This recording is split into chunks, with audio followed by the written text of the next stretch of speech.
The dirt was still fresh on my son's grave when she found me. I can still hear the hollow sound of earth hitting the mahogany casket, Marcus's casket. Each shovelful landed like a gunshot in the October stillness. The scent of funeral lilies clung to my black dress, a sickly, sweet perfume of loss that I knew would haunt me for weeks. But nothing could have prepared me for what happened next. I was standing there, watching my only child disappear beneath 6 feet of Pennsylvania soil, when I felt someone approach from behind. Not the gentle hand of a friend offering comfort, not the awkward shuffle of distant relatives mumbling condolences. This was different, purposeful, predatory. Eleanor. I turned to find Vanessa, my daughter-in-law of 3 years, standing behind me. Her eyes were dry. Not a single tear had fallen from those calculating green eyes during the entire service. While I had sobbed over my son's body, while his friends had shared stories of his kindness, while his colleagues had praised his brilliance, Vanessa had stood there like a marble statue, checking her phone. She didn't offer condolences. She didn't put her arm around me. She didn't even acknowledge that we had just buried the man who connected us, the person we both claimed to love. Instead, she pressed a crisp white envelope into my trembling hands. "I know this is difficult timing," she said, her voice low and heartless among the sea of mourners, "but you need to understand the situation. You have 24 hours to remove your belongings from the house. The locks will be changed at noon tomorrow." For a moment, I couldn't process what she was saying. The words bounced around in my grief-stunned mind like marbles in an empty jar. Eviction? 24 hours? From my own home? "What are you talking about?" I whispered, still clutching the envelope. Around us, people were beginning to leave, offering final words of sympathy, but their voices seemed to come from underwater. Vanessa's smile was arctic. "Marcus left everything to me, Eleanor. The house, the accounts, the business, everything. As his wife, I inherit his entire estate." She paused, letting this sink in. "I've been more than generous, letting you stay these past 2 weeks, since the funeral arrangements, but I need my space to grieve properly." Her space, to grieve properly. I'm Eleanor McKinnon. I'm 71 years old, and for 40 years I was the head librarian at the Millbrook Public Library. I spent 4 decades helping people find answers, organizing information, understanding the stories that people tried to hide between the lines. I thought I understood human nature. I thought I recognized deception. I thought I knew betrayal when I saw it. I was wrong. If you've ever been blindsided by someone you trusted, if you've ever had your world collapse in a single moment, if you've ever been dismissed because people think age equals weakness, then I need you to hear this story. I need witnesses to what happened, because what unfolded over the next week will sound impossible. But I promise you, every word is true. So please, hit that subscribe button now, because this story, my story, needs to be told. And I need people to know that sometimes the most dangerous opponent is the one everyone has already counted out. You see, that house Vanessa was so eager to throw me out of, it wasn't just Marcus's house. It was our house, our dream, our shared project that we had poured our hearts into after my husband, Marcus's father, died 8 years ago. After Gerald passed, Marcus found me drowning in grief in our old family home, surrounded by 40 years of memories but no future to look forward to. "Mom," he said one day, "let's build something new together. Not to replace Dad's memory, but to honor it by creating something beautiful." You know that. It's doing something beautiful.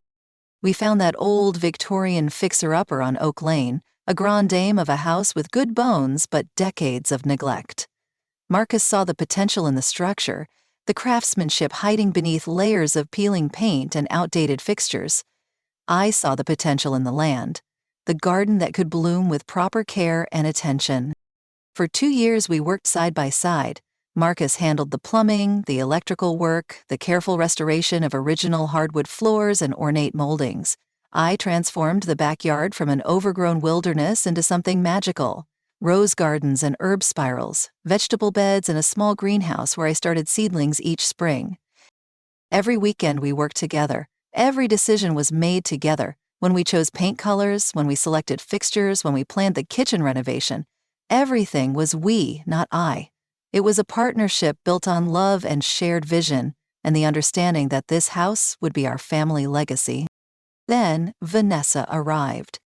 Charming, beautiful, ambitious Vanessa, who worked in pharmaceutical sales and saw Marcus's potential long before his breakthrough patent for water purification technology made him wealthy. She moved into our house with a smile and a suitcase, and suddenly everything changed. The house was suddenly too small for privacy. My presence was too constant for a newlywed couple.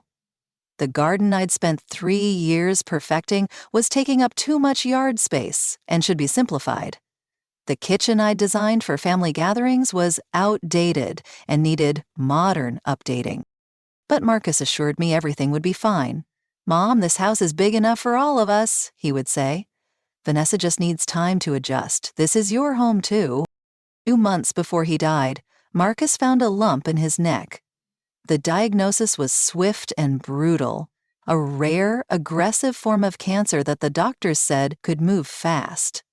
In his final weeks, as I sat beside his hospital bed, reading him passages from his favorite books, he took my hand and made me a promise. "Mom," he whispered, his voice already weakened by treatments, "this house is yours. It's our story, written in every room we restored, every plant you grew, every memory we made. I've added a codicil to my will. No matter what happens, you'll never have to leave our home." Those were some of the last words my son spoke to me. His promise. His guarantee that the life we'd built together would be protected. That the widow who had already lost her husband wouldn't lose her home, too. Standing there at his graveside, holding that eviction notice while the dirt was still settling on his coffin, I realized that Vanessa hadn't just stolen my son's love and loyalty. She had stolen his final promise to his mother. But here's what Vanessa didn't know about the quiet old librarian she was so confident she could push around. I had spent 40 years learning how to find the truth that people tried to hide. I had spent decades helping people navigate complex systems, uncovering information that others wanted buried, connecting dots that others hoped would remain scattered. And I had 24 hours to figure out how a woman with a 3-year marriage could inherit everything from a man who had explicitly promised his mother she would never be homeless. Vanessa thought my age made me weak. She thought my grief made me blind. She thought my shock made me helpless. She had never been more wrong about anything in her life. Because sometimes when you think you've lost everything, you discover you still have the most powerful weapon of all. Absolutely nothing left to lose. To understand what Vanessa tried to steal from me, you need to know what Marcus and I built together. Because that house on Oak Lane wasn't just property, it was proof that love could create something beautiful from ruins. After Gerald died, I was drowning. 43 years of marriage doesn't just end, it leaves you gasping in a world that suddenly makes no sense. I would sit in our old house surrounded by 4 decades of memories, unable to throw away his coffee mug, unable to move his reading glasses from the kitchen counter where he'd left them the morning of his heart attack. Marcus would visit every Sunday, bringing groceries I wouldn't eat and trying to coax me into conversations I wasn't ready to have. But he was patient. He understood that grief has its own timeline, its own geography of healing. One rainy afternoon in November, he sat across from me at Gerald's old desk and said something that changed everything. "Mom, we can't bring Dad back, but we can honor him by refusing to let his death be the end of your story. What if we built something together? Something new, but something that carries forward the best of what you and Dad created?" That's how we found 847 Oak Lane, a magnificent Victorian painted lady that had been abandoned by inheritors who lived across the country and couldn't afford to maintain her. She was a disaster, peeling paint, broken windows, a roof that leaked in 6 places, plumbing that belonged in a museum. But Marcus saw past the decay to the craftsmanship underneath. Crown molding, hand-carved in 1894, original hardwood floors beneath layers of carpet, a wraparound porch that just needed someone to believe in its potential again. We bought her for a fraction of what she was worth, and we made a pact. This wouldn't be a quick flip or a simple renovation. This would be a resurrection, done with respect for her history and hope for our future. Marcus would handle the technical restoration, the bones of the house, the systems that kept her functioning. I would handle the soul, the gardens, the colors, the details that would make her feel like home. Every weekend for 2 years, we worked side by side. Marcus would arrive Saturday morning with his toolbox and his patient explanations of why the electrical work needed to be completely redone, why the plumbing required vintage fixtures to maintain the house's character. I would arrive with flats of seedlings and detailed sketches of garden designs, plans for transforming the overgrown backyard into something magical. We weren't just renovating a house, we were learning to be a family again. Marcus taught me about load-bearing walls and proper insulation. I taught him about companion planting and soil pH levels. We debated paint colors over takeout Chinese food, researched period-appropriate fixtures together, celebrated small victories like the day we got the original clawfoot bathtub running again. The garden became my masterpiece. I designed it in sections, a formal rose garden near the front porch, an herb spiral by the kitchen window, raised vegetable beds that would provide fresh produce, and a small greenhouse where I could start seedlings and nurture delicate plants through harsh Pennsylvania winters. Every plant was chosen with purpose, every pathway designed for both beauty and function. Then, in our 3rd spring in the house, Marcus met Vanessa. She was beautiful, certainly, tall and blonde with the kind of polished appearance that comes from expensive salons and designer clothing. She worked in pharmaceutical sales, which meant she was skilled at reading people, at identifying what they wanted to hear and delivering exactly that message with perfect timing and flawless presentation. And she was brilliant at recognizing Marcus's potential long before the rest of the world caught up. This was before his breakthrough with the water purification patent, before the technology journals started calling him a genius, before the offers started pouring in from companies wanting to buy his innovations. Vanessa saw his intelligence, his creativity, his potential for success when he was still just my son who spent weekends fixing an old house with his widowed mother. But I noticed things about Vanessa that Marcus, blinded by love and flattered by her attention, seemed to miss. She was always asking questions about his work, about his patents, about his financial planning. She would steer conversations toward his business prospects with a subtle skill that might have impressed me if it hadn't made me so uneasy. When she moved into her house 6 months after they started dating, the dynamic shifted immediately. Suddenly, the kitchen I had designed for family gatherings was inefficient and needed modern upgrades. The garden I had spent 3 years perfecting was taking up too much yard space and should be simplified for easier maintenance. The guest room that had become my art studio was wasted space that could be converted into a home office for Marcus's growing business. It wasn't dramatic, it wasn't sudden, it was the slow, steady pressure of someone who understood that major changes are easier to implement through a series of small, reasonable requests. A suggestion here, an observation there, a gentle criticism wrapped in concern for efficiency or modernization or practicality. Marcus, caught between his love for his mother and his infatuation with his girlfriend, tried to mediate. "Mom, Vanessa has some good ideas about updating the house. Mom, maybe the garden could be a little smaller. It's a lot of work for you to maintain. Mom, maybe it would be good for you to have your own space somewhere you could be more independent." And because I loved my son, because I wanted him to be happy, because I was terrified of becoming the difficult mother-in-law who stood between him and his future, I started making compromises. Small ones, at first, moving my art supplies to the basement, reducing the size of the herb garden, agreeing that the dining room would look more contemporary with different window treatments. But after Marcus's patent came through, after the money started flowing, after Vanessa became his wife instead of just his girlfriend, the suggestions became demands, and the demands became ultimatums. The house was suddenly too small for a married couple to have proper privacy. My presence was too constant for newlyweds who needed space to build their own traditions. That's when Marcus got sick. It started with fatigue that he attributed to working too hard, then swollen lymph nodes that the first doctor dismissed as a minor infection. But when the lump in his neck appeared, hard and unmovable beneath the skin, I knew with the terrible certainty of someone who had already lost too much that our time was running out. The diagnosis was swift and brutal, a rare, aggressive form of cancer that could metastasize quickly if not treated immediately. The oncologist gave us a timeline measured in months, not years, and suddenly, all our careful renovation plans, all our dreams for the future of the house, all our expectations about growing old together in the home we'd built, became irrelevant. But in those final weeks, as Marcus fought treatments that left him weak and nauseated, as I sat beside his hospital bed reading him passages from the books we'd shared, he made sure I understood something crucial. Our house, our shared dream, our 2 years of working side by side, that belonged to me as much as it belonged to him.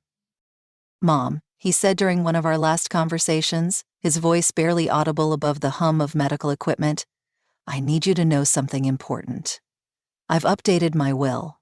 I've added a codicil that protects your right to the house. No matter what happens, you'll never have to leave our home. That garden you built, those rooms we restored together, that's your legacy as much as mine." He squeezed my hand with what little strength he had left. "Promise me you'll keep growing things, Mom.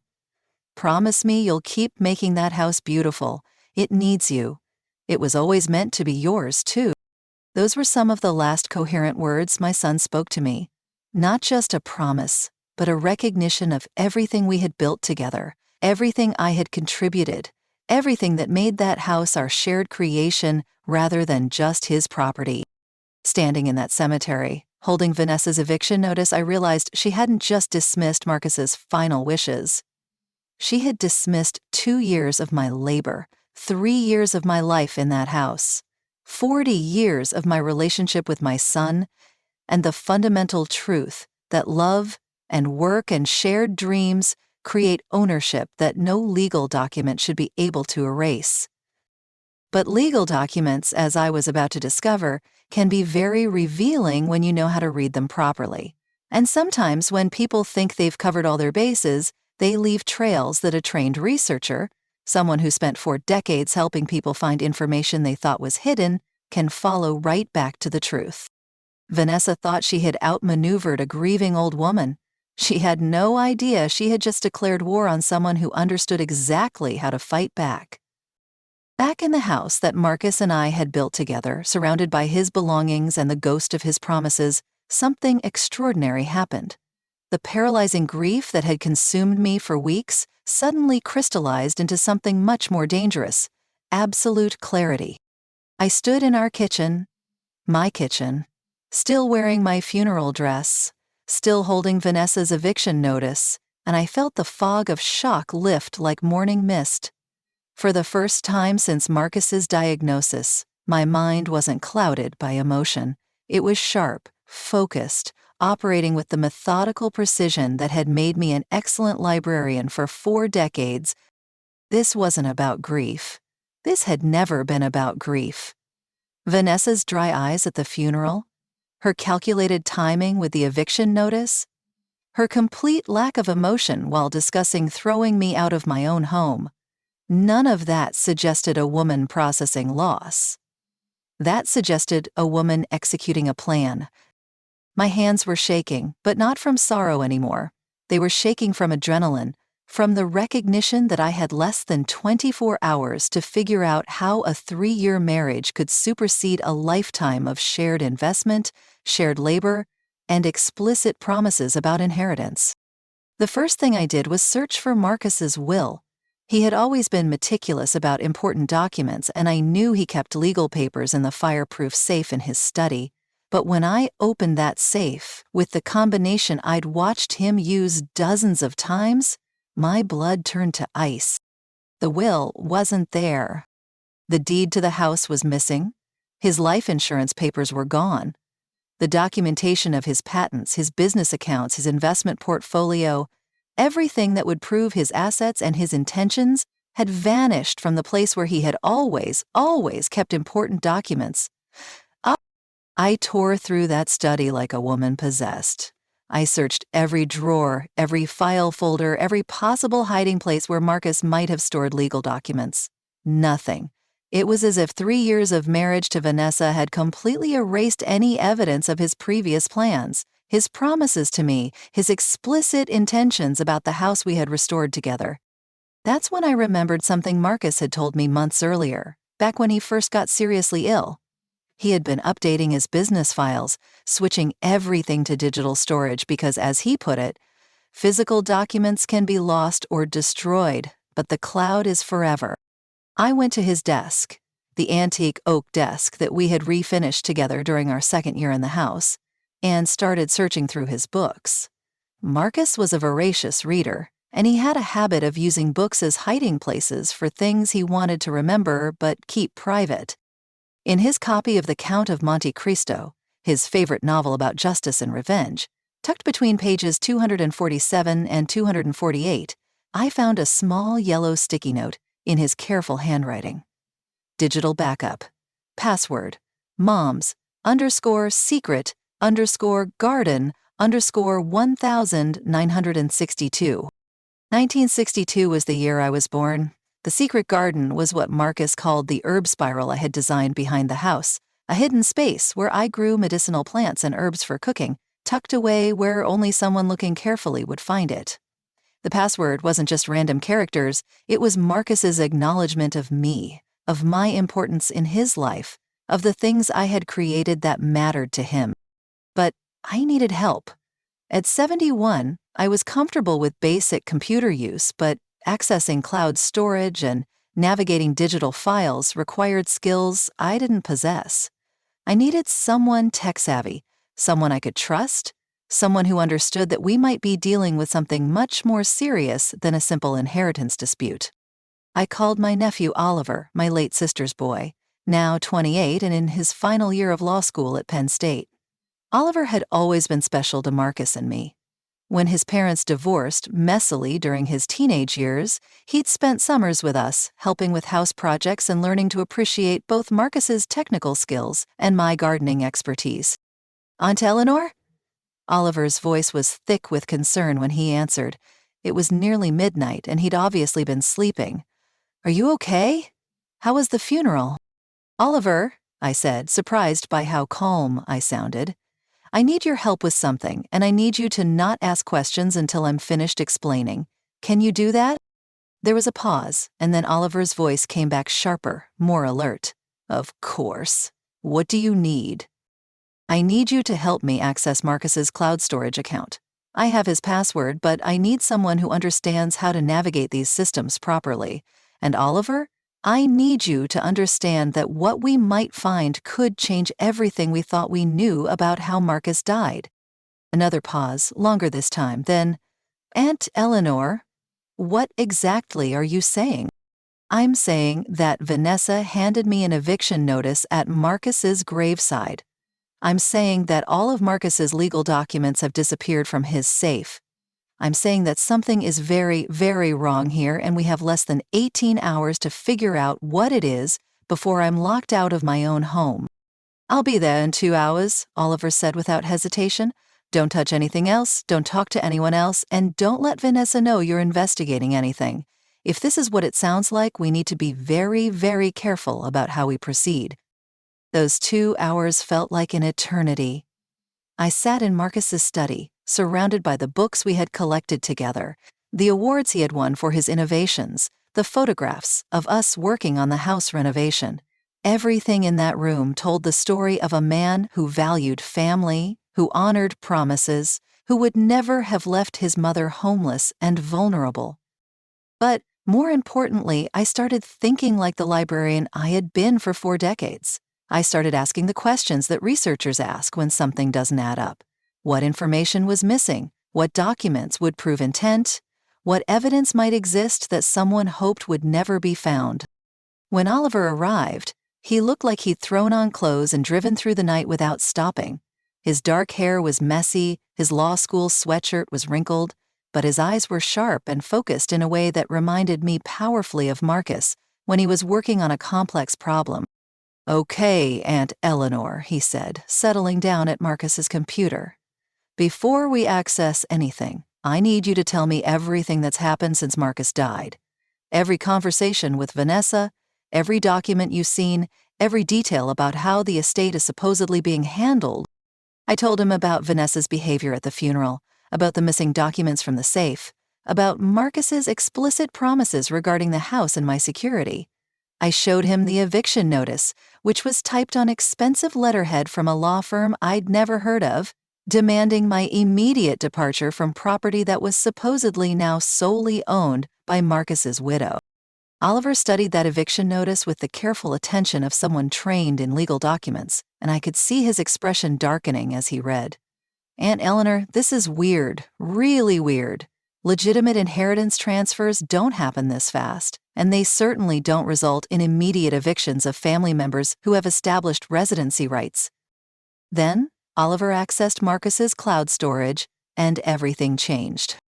The first thing we found was Marcus's real will, the one that had been mysteriously missing from his safe.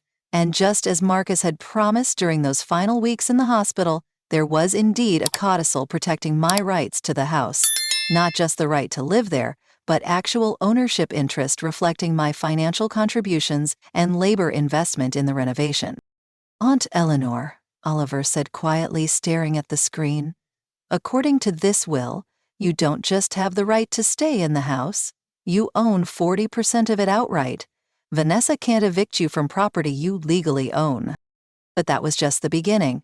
As Oliver continued exploring Marcus's digital files, we discovered something far more disturbing than simple inheritance fraud. We found emails, dozens of them, between Vanessa and someone named Garrett. Emails that were dated not weeks or months, but over a year before Marcus's cancer diagnosis. And those emails, those carefully documented conversations about prime property on Oak Lane and expediting the inheritance process and eliminating complications, painted a picture of conspiracy that went far beyond simple greed. We weren't just dealing with inheritance fraud, we were potentially dealing with something much, much worse. Because sometimes, when someone stands to inherit millions of dollars, when they've already demonstrated a complete lack of conscience, when they have access and opportunity and a partner willing to help them cover their tracks, sometimes murder starts to look like a reasonable business decision. And I had 16 hours to prove it. What Oliver and I discovered in those digital files wasn't just evidence of inheritance fraud. It was a roadmap to murder, laid out in emails and documents with the cold efficiency of a business plan. The first email we found was dated 14 months before Marcus's cancer diagnosis.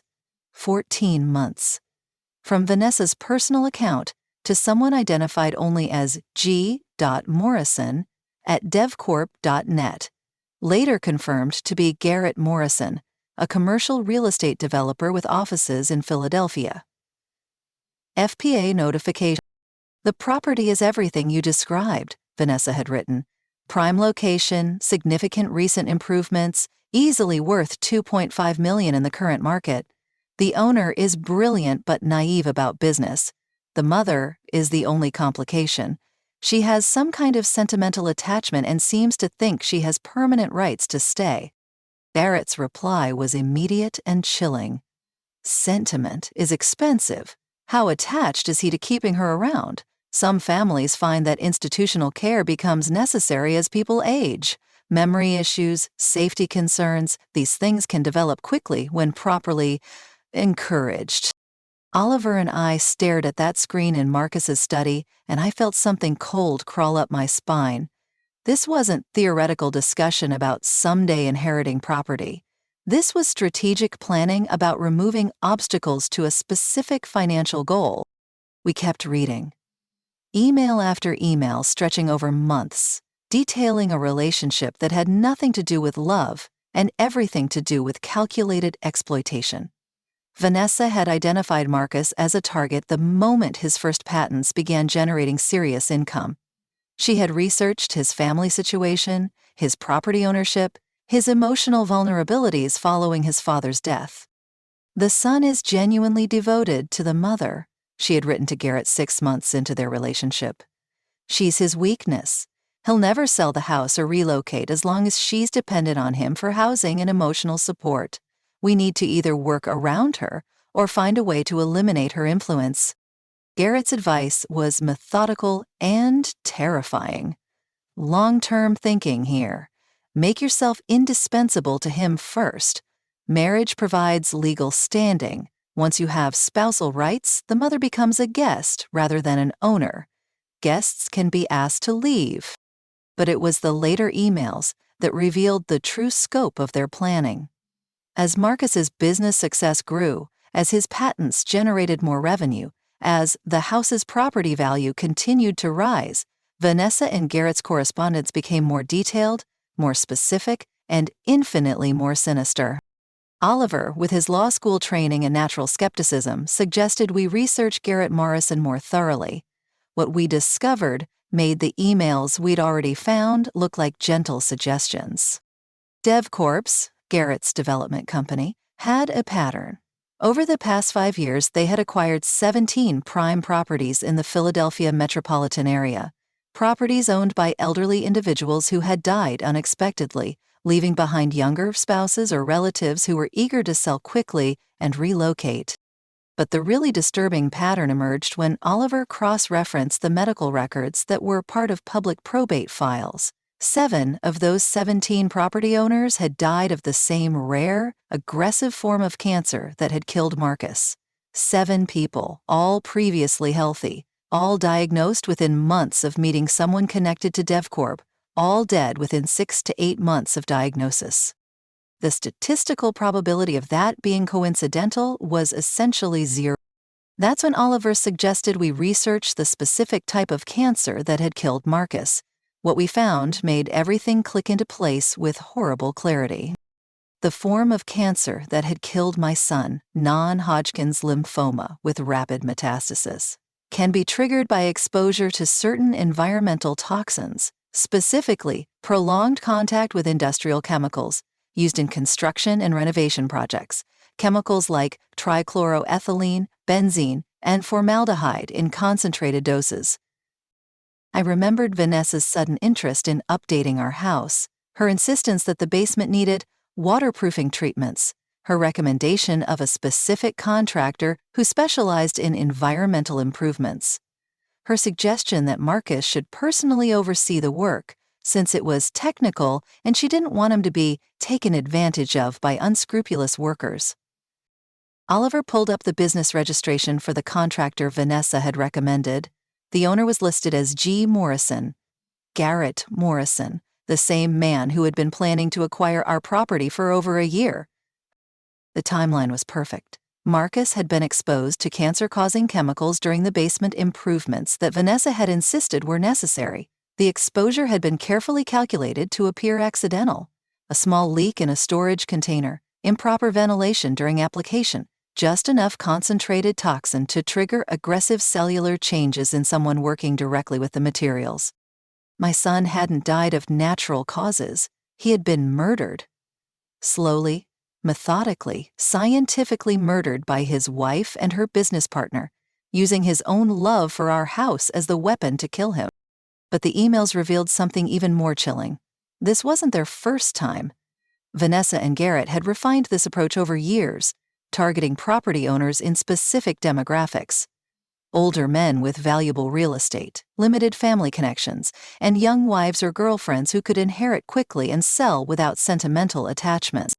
The beauty of this approach, Garrett had written to Vanessa, is that cancer is so common, especially in men over 40. No one questions environmental exposure when there are so many possible causes. The insurance companies pay out, the probate goes through quickly, and the widows are usually eager to liquidate assets and start fresh somewhere else. Oliver and I worked through that night, downloading every email, every document, every piece of correspondence that revealed the scope of their conspiracy. We found contracts with the chemical company that had supplied the waterproofing materials, We found insurance documentation showing that Vanessa was the primary beneficiary of Marcus's life insurance policy, a policy worth $1.2 million that had been quietly updated just 6 months before his diagnosis. But we also realized that everything we had discovered would be worthless if Vanessa succeeded in evicting me from the house. Once I was gone, once she had control of the property, she could destroy any physical evidence of the chemical exposure, renovate away any traces of what had been done to Marcus, and disappear with both the insurance money and the proceeds from selling our home. "Aunt Eleanor," Oliver said as dawn began breaking outside Marcus's study window, "we have enough evidence to interest the police, but we need more to guarantee a conviction. We need them to incriminate themselves with current actions, not just past emails." That's when I remembered something crucial about Vanessa's personality, something I had observed during her 3 years in our house. She was meticulous, controlling, and deeply paranoid about leaving loose ends. She would never be satisfied with simply evicting me and selling the house if she thought there was any risk that I might cause problems later. Vanessa would want to know what I knew, what evidence I might have found, what threats I might pose to her carefully constructed story of being a grieving widow who just wanted to start fresh. Her need for control, her compulsive attention to detail, her inability to tolerate uncertainty. These were weaknesses I could exploit.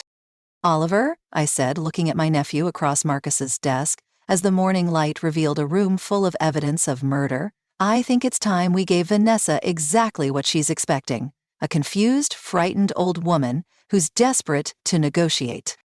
Because sometimes when people think they're dealing with a helpless victim, they get careless. They say things they shouldn't say, admit things they should keep hidden, reveal the full scope of their crimes because they believe there's no one left who's smart enough or strong enough to use that information against them. Vanessa was about to discover that she had fundamentally misunderstood who she was dealing with, and that mistake was going to cost her everything. But first, I had to make her believe that she had already won. By 7 o'clock that morning, Oliver and I had a plan. Not just a plan to gather evidence, but a plan to make Vanessa and Garrett so confident in their control that they would incriminate themselves beyond any possibility of legal escape. The first step was giving Vanessa exactly what she expected: a broken, defeated old woman who was ready to surrender. I practiced in Marcus's bathroom mirror, working on the tremor in my voice, the defeated slump of my shoulders, the kind of helpless confusion that people like Vanessa mistake for stupidity. At 8:30, I called her. Oliver was recording the conversation from Marcus's study, capturing every word on equipment borrowed from his law school's evidence collection course. "Vanessa?" I said, making my voice shake with what sounded like exhaustion and defeat. "It's Eleanor. I've been up all night trying to figure out what to do. You're right, I can't fight you. I'm too old, too tired, too confused by all these legal complications." Feeling. "Eleanor," Vanessa's voice came through with barely concealed triumph. "I'm glad you're being reasonable about this. I know it's difficult, but sometimes these transitions are necessary for everyone's well-being. I'll be out by noon, like you said," I continued, letting exhaustion make my words slur slightly. There's one thing that's worrying me. Before Marcus died, he mentioned something about hiding a physical copy of his will somewhere in the house. A backup, in case anything happened to the digital files." There was a pause, and when Vanessa spoke again, her voice was much more alert, more focused. "What kind of physical copy? Where would he have hidden it?" "I don't know," I said, making myself sound frustrated and scatterbrained.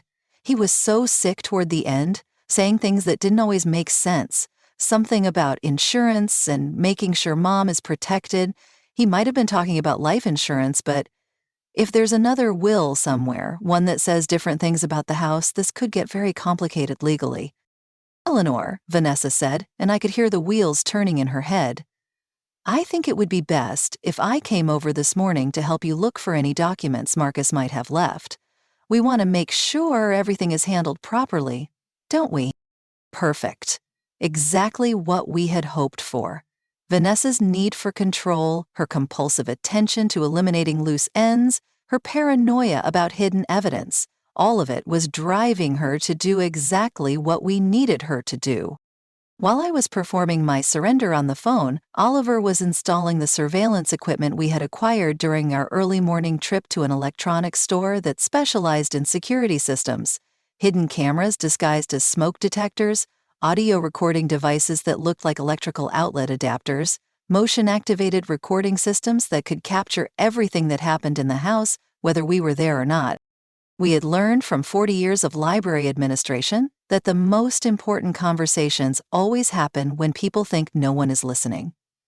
When patrons complained about policies, when staff gossiped about administration, when board members discussed budget cuts, the real truth always emerged when people believed their words were private and consequence-free. At 10 o'clock, Oliver and I checked into a motel 6 blocks away, close enough to monitor our surveillance feeds in real time, far enough away to appear completely absent from whatever was about to unfold in our house. Vanessa arrived at 10:30, but she wasn't alone. A man I had never seen before accompanied her, tall, expensively dressed, with the kind of predatory confidence that comes from years of successful manipulation. Even through our hidden cameras, I could see that this was someone accustomed to taking what he wanted and facing minimal consequences. "This is him," Oliver whispered as we watched the live feed. "This is Garrett Morrison. I recognize him from the business photos we found online." They stood in my kitchen, the kitchen I had designed, in the house Marcus and I had built together, and discussed their search strategy with the casual efficiency of people who had done this before. "The old woman said Marcus mentioned hiding something," Vanessa told Garrett. "She seemed confused about what it was, but we can't take any chances. If there's another will, if there's any documentation that gives her legal standing to challenge the inheritance, we need to find it and destroy it." Eric nodded, surveying our living room with the appraising eye of someone calculating value and risk. "How much does she actually know? About the basement work? About the chemical exposure? About our arrangement?" "Nothing," Vanessa said with certainty that made my blood boil. "She's a 71-year-old librarian who spent her whole life organizing books and taking care of other people. The idea that she could figure out what we did, or that she'd have the resources to do anything about it if she did, it's ridiculous." For the next hour, Oliver and I watched Vanessa and Garrett tear our house apart. They searched every room, every closet, every possible hiding place where Marcus might have concealed legal documents. They were thorough, methodical, and completely unaware that every word they spoke, every action they took, was being recorded by equipment that would stand up in any court of law. But as their search continued without results, their conversation became more revealing, more incriminating, more explicitly detailed about exactly what they had done to my son. It was Garrett who finally lost patience.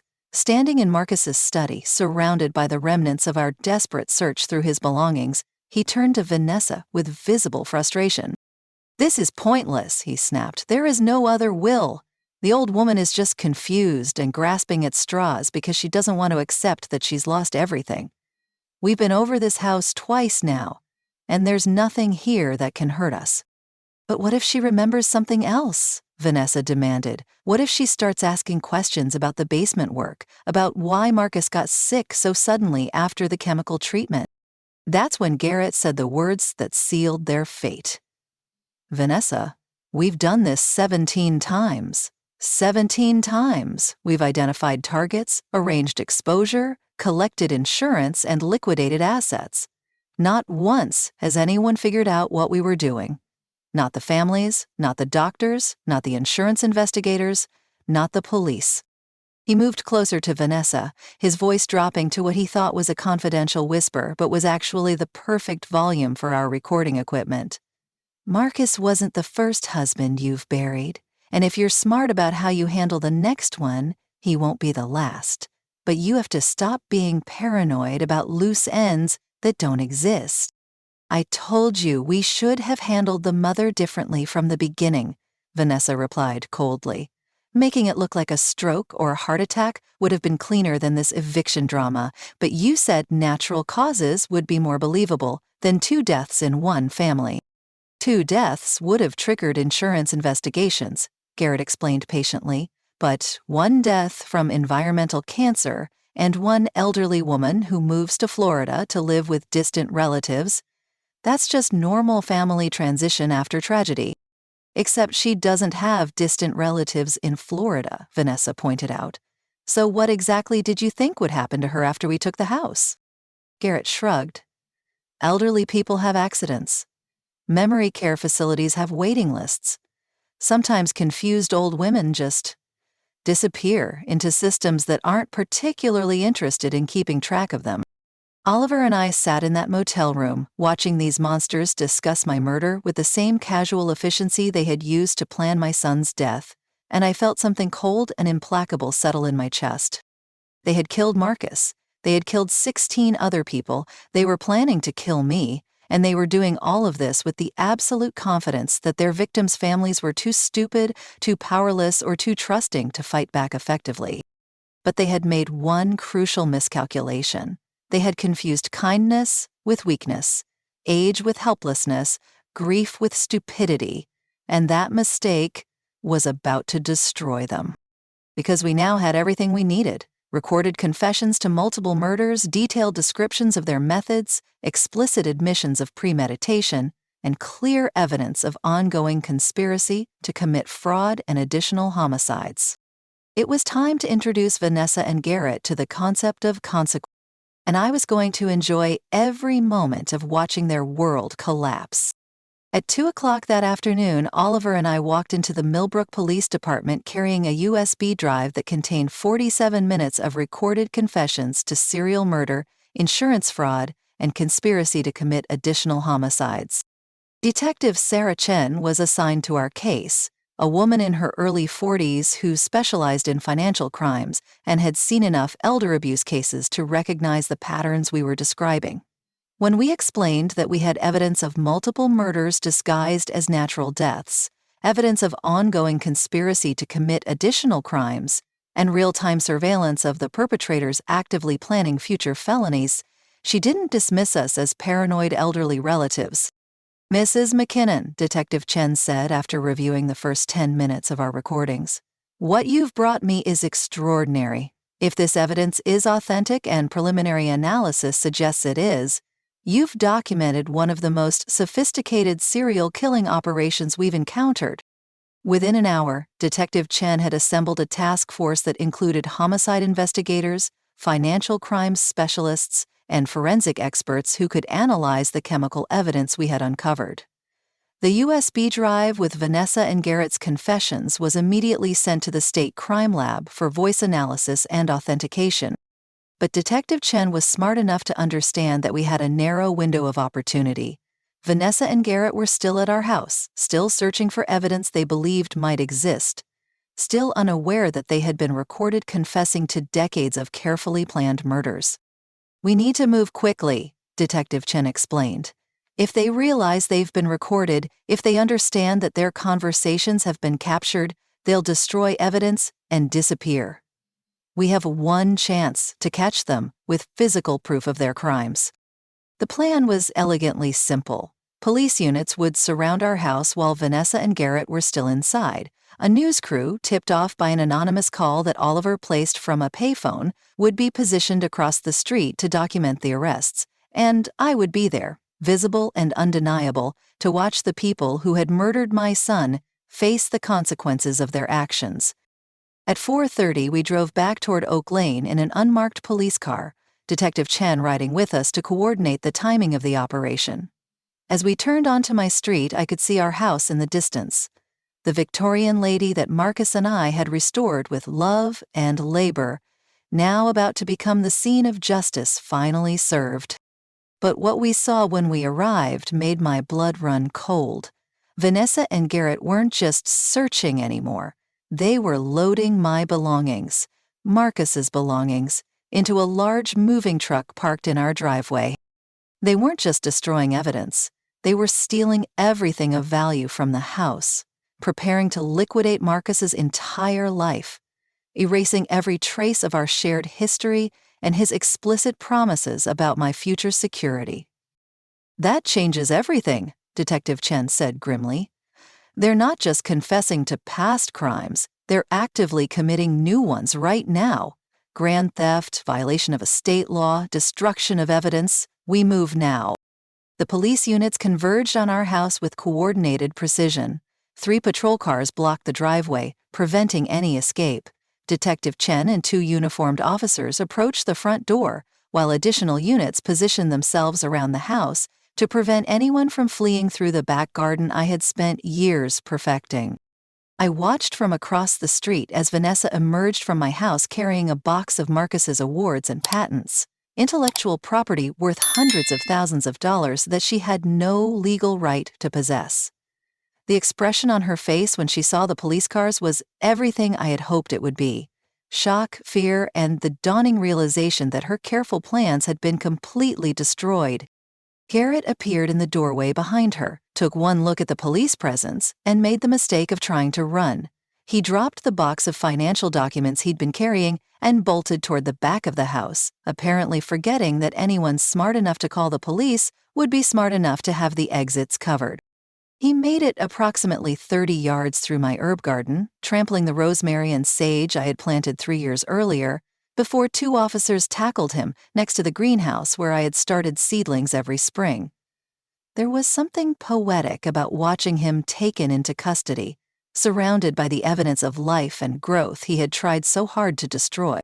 "Vanessa Morrison," Detective Chen announced, using handcuffs that gleamed in the afternoon sunlight. "You are under arrest for conspiracy to commit murder, insurance fraud, theft, and violation of estate law. Garrett Morrison, you are under arrest for multiple counts of premeditated murder, conspiracy, environmental poisoning, and fraud." "This is ridiculous," Vanessa screamed as the handcuffs clicked into place. "That old woman is confused and vindictive. She can't accept that Marcus left everything to me because he loved me more than her." That's when Detective Chen played the audio recording on her phone. Vanessa's own voice, crystal clear and undeniable, discussing the 17 people they had murdered together, the insurance money they had collected, and their plans for making me disappear permanently. The color drained from Vanessa's face as she heard her own words played back to her. The confident, calculating woman who had handed me an eviction notice at my son's funeral was gone, replaced by someone who finally understood that her victims had been smarter, stronger, and more resourceful than she had ever imagined. But it was Garrick who provided the final confirmation we needed. As the officers loaded him into the patrol car, he turned toward Detective Chen with the desperation of someone who realized his entire criminal enterprise was collapsing. "Wait," he shouted. "I can give you names, dates, locations, the other properties, the other victims. I kept records of everything. Vanessa doesn't know about the files I kept, but I can show you where we stored chemicals, how we arranged the exposures, which insurance companies we targeted." "Mr. Morrison," Detective Chen replied calmly, "you'll have plenty of opportunity to discuss your cooperation during your interview with homicide detectives. Right now, you're under arrest for multiple counts of murder in the first degree." The news crew that Oliver had alerted captured everything: the arrests, the evidence being removed from our house, my statement about discovering the conspiracy to murder my son and 16 other innocent people. By evening, our story was the lead item on 3 local news programs and had been picked up by regional networks interested in the serial killing angle. Eleanor McKinnon, a 71-year-old retired librarian, used her research skills and determination to expose a murder conspiracy that had been operating for over 5 years, the Channel 6 reporter announced. Her investigation led to the arrest of 2 suspects in what police are calling one of the most sophisticated serial killing operations in Pennsylvania history. The public humiliation was exactly what I had hoped for. Vanessa, who had been so confident about dismissing me as a powerless old woman, was now facing news cameras and police investigations that would expose every detail of her crimes to public scrutiny. Within 72 hours, Detective Chen's task force had identified 12 additional victims in 3 states. Insurance investigators had frozen accounts containing over $4 million in fraudulent claims. The EPA had launched an investigation into Garrett's company's illegal disposal of toxic chemicals. But most importantly, the district attorney announced that both Vanessa and Garrett would be charged with first-degree murder in Marcus's death, with additional charges pending as the investigation expanded. The recorded confessions, combined with the physical evidence we had gathered, made their convictions virtually certain. This case demonstrates that age and grief don't make someone powerless, District Attorney Patricia Williams told reporters. Mrs. McKinnon's investigation was more thorough than many professional investigations. Her documentation of evidence was exemplary, and her courage in confronting people who had already murdered 17 individuals probably saved additional lives. Vanessa had thought that handing me an eviction notice at Marcus's funeral would be the end of my story. She believed that seizing my home, stealing my security, and erasing my son's promises would leave me powerless and defeated. Instead, it became the beginning of her complete destruction. Because sometimes, when you push someone who has nothing left to lose, you discover that they have everything they need to fight back. And sometimes, the quiet old woman you've dismissed as harmless turns out to be the most dangerous opponent you've ever faced. Justice, I learned, tastes even sweeter when it's served by the people your enemies never saw coming. The trial began 6 months later in a courtroom packed with families of victims, journalists covering what had become known as the Garden State serial murders, and investigators from multiple law enforcement agencies who had been tracking similar cases across 3 states. District Attorney Patricia Williams had assembled a prosecution team that included specialists in environmental crimes, insurance fraud, and forensic toxicology. They had spent months building a case that would not only convict Vanessa and Garrett for Marcus's murder, but expose the full scope of their 5-year killing spree. "Ladies and gentlemen of the jury," D.A. Williams began, her voice carrying the authority of someone presenting irrefutable evidence, "you are about to hear testimony about one of the most calculated, systematic murder conspiracies in Pennsylvania history. These defendants didn't kill once in a moment of passion. They didn't kill twice in desperation. They killed 17 people over 5 years, using environmental poisoning to make murder look like natural death. The evidence was overwhelming. Phone records showing hundreds of calls between Vanessa and Garrett dating back to before she even met Marcus.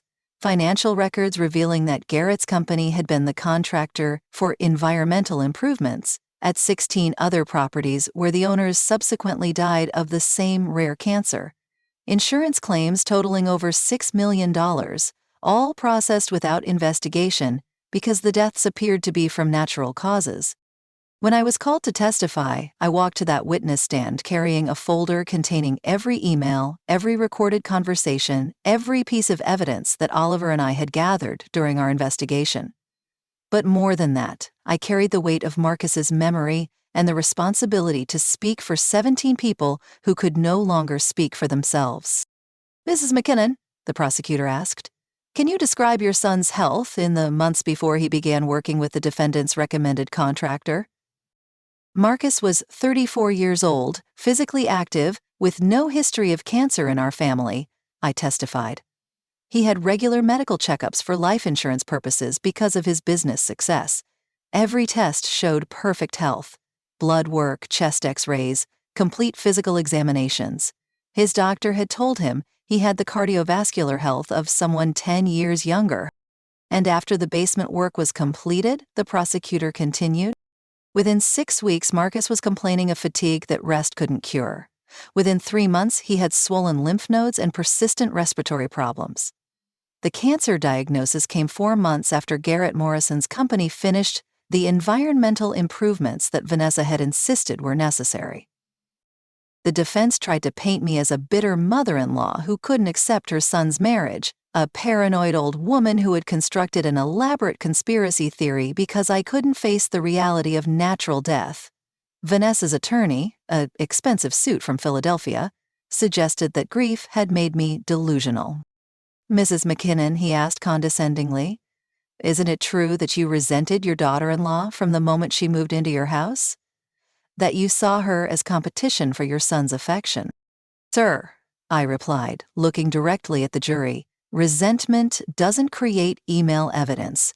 Jealousy doesn't forge recorded confessions. Grief doesn't manufacture chemical analysis reports.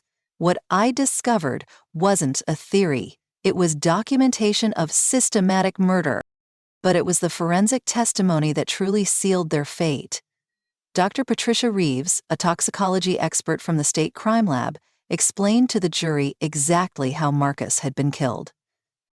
The defendant's company used a combination of trichloroethylene and benzene compounds during the basement treatment, Dr. Reeves testified. These chemicals were applied in concentrations far exceeding safety standards, without proper ventilation, and in a confined space where prolonged exposure was inevitable for anyone overseeing the work. The victim worked directly with these materials for 6 days, believing he was protecting his family's investment by personally supervising the work. The chemical exposure was calculated to trigger aggressive cellular mutations while appearing accidental. This wasn't environmental negligence, this was environmental assassination. The prosecution then presented evidence from the other 16 murders. Families testified about loved ones who had died suddenly after environmental improvements recommended by new spouses or business partners. Insurance investigators detailed the pattern of quick claims payments and rapid property sales that followed each death. Margaret Foster from Harrisburg testified about her father, a 62-year-old retired teacher who died of the same rare cancer 6 months after his new girlfriend insisted on basement waterproofing. David Chen from Philadelphia described his mother's death following necessary attic insulation work recommended by a contractor who turned out to be Garrett Morrison's company. One after another, 17 families told identical stories. Healthy older adults with valuable property, new romantic partners with expensive tastes, sudden recommendations for environmental work, rapid onset of aggressive cancer, quick deaths, fast inheritance processing, and immediate property sales. But the most damning evidence came when Garrett Morrison, facing multiple life sentences, decided to cooperate with prosecutors in exchange for a plea bargain. His testimony revealed the cold calculation behind every murder. We targeted property owners over 55 who had valuable real estate but limited family connections, Garrett testified, his voice flat and emotionless. Vanessa would identify prospects through her pharmaceutical sales work. Men who were recently widowed, recently divorced, or isolated from extended family. He would establish relationships with them, gain their trust, move into their homes, and then identify environmental problems that required professional treatment. I would provide the treatment using chemical concentrations that would guarantee cancer development within 6 to 12 months. The beauty of the method, Garrett continued, apparently oblivious to the horror of what he was describing, was that environmental cancer is common and rarely investigated. The deaths looked natural, the insurance paid out quickly, and the widows were eager to sell property and relocate to start fresh. Throughout Garrett's testimony, I watched Vanessa's face. The charming, sophisticated woman who had moved into our house with smiles and promises had been replaced by someone whose true nature was finally visible. She showed no remorse, no regret, no acknowledgement of the lives she had destroyed. Only anger at being caught, frustration at seeing her carefully constructed plans exposed. Vanessa Morrison and Garrett Morrison murdered 17 people for money, D.A. Williams told the jury in her closing statement. They didn't kill in passion or desperation, they killed as a business model. They turned murder into a profitable enterprise, and they did it with such cold calculation that they recorded their own confessions to these crimes. The jury deliberated for less than 4 hours. When they returned, the foreman stood and delivered verdicts that would ensure Vanessa and Garrett would never have the opportunity to kill again. Guilty on all counts of first-degree murder, conspiracy to commit murder, insurance fraud, environmental poisoning, and racketeering. Judge Harold Richardson sentenced them both to life in prison without the possibility of parole, plus consecutive sentences for the fraud and conspiracy charges. The defendants operated a murder enterprise that targeted vulnerable individuals and devastated families across multiple states, Judge Richardson said. The calculating nature of these crimes, The number of victims and the complete lack of remorse demonstrated by both defendants warrants the maximum penalties allowed by law. As the bailiffs led Vanessa away in shackles, she turned to look at me one final time. The expression on her face was pure hatred. Not remorse for the people she had killed, not sorrow for the families she had destroyed, but fury that the powerless old woman she had dismissed had been intelligent enough and determined enough to destroy her completely. That trial wasn't just about convicting two murderers. It was about proving that the people society overlooks, the elderly, the grieving, the supposedly powerless, have more strength, more intelligence, and more resources than their predators ever imagined. Vanessa thought age made me weak, that grief made me helpless, that isolation made me vulnerable. She never considered that age had given me wisdom, that grief had given me determination, and that isolation had given me the time and focus to outmaneuver her completely. Sometimes the most dangerous opponent is the one everyone has counted out, and sometimes justice comes not from the system designed to protect us, but from the victims who refuse to stay silent. Marcus's murder had been avenged. 17 families finally had answers, and 2 killers who thought they were untouchable were spending the rest of their lives in cages. That, I learned, is what real power looks like. The house on Oak Lane stood empty for 3 months after the trial ended. I couldn't bring myself to go inside immediately, not because I was afraid, but because I needed time to decide what Marcus's memory deserved, what justice truly looked like beyond courtroom victories. The legal proceedings had returned everything to me: the house, Marcus's patents, his life insurance policy that Vanessa could no longer claim, and the accumulated assets from his business success. But more than financial security, I had inherited something far more valuable: the responsibility to ensure that 17 deaths meant something more than just a criminal conviction. When I finally walked back through our front door in early spring, I knew immediately what needed to happen. This house that Marcus and I had restored with love, this garden that I had designed to nurture life and growth, it couldn't remain a private sanctuary when it had the potential to serve something larger than my own comfort. The first change was Marcus's beloved garden space behind the house. The area where Garrett Morrison had been arrested while fleeing through my herb garden became Marcus's grove, a community garden where neighbors could lease small plots to grow vegetables, herbs, and flowers. But this wasn't just about providing gardening space for people who lived in apartments or had poor soil. Marcus's grove became a place where people could learn about environmental safety, where they could understand the difference between beneficial soil amendments and dangerous chemical exposures. I partnered with the County Extension Office to provide education about organic growing methods, natural pest control, and most importantly, how to recognize and avoid the kinds of toxic materials that had killed my son. Every person who joined the community garden received training about environmental hazards in construction and renovation. They learned to ask questions about chemical treatments, to demand safety data sheets for any materials used in their homes, to recognize the symptoms of toxic exposure that doctors might dismiss as natural aging or stress. Because Marcus and 16 other people had died not just because Vanessa and Garrett were murderers, but because our society makes it easy for predators to exploit people's trust in professionals, their assumptions about safety regulations, their lack of knowledge about environmental health risks. The Marcus McKinnon Foundation for Environmental Cancer Research became my primary focus. Using the life insurance money that Vanessa had tried to steal, plus the proceeds from licensing Marcus's patents to water purification companies, I established an endowment that funds research into the specific types of cancer caused by environmental toxin exposure. Dr. Patricia Reeves, the toxicologist who had testified at the trial, became our research director. The foundation sponsors studies into early detection methods for environmentally triggered cancers, develops better treatment protocols for patients whose diseases result from chemical exposure, and most importantly, works to identify patterns that might reveal other cases of intentional environmental poisoning. We created a database that tracks unusual cancer clusters, suspicious timing of environmental work and subsequent illness, and insurance patterns that might indicate systematic exploitation of vulnerable property owners. If another Vanessa and Garrett are operating somewhere else, using the same methods to target elderly victims, we want to identify them before they can complete their killing sprees. But perhaps the most meaningful aspect of my new life has been the relationships with other families who survived similar predators.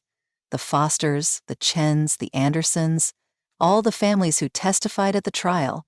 We stay in contact, we support each other, and we work together to ensure that our loved ones' deaths serve a purpose beyond just achieving convictions. Every month, we gather at Marcus's Grove for what we call Memory and Growth meetings. We share updates about the Foundation's research, discuss new cases that might be related to environmental poisoning, plan educational programs for our communities, but more than that, we remember our loved ones, not as victims, but as people whose deaths sparked changes that will protect others.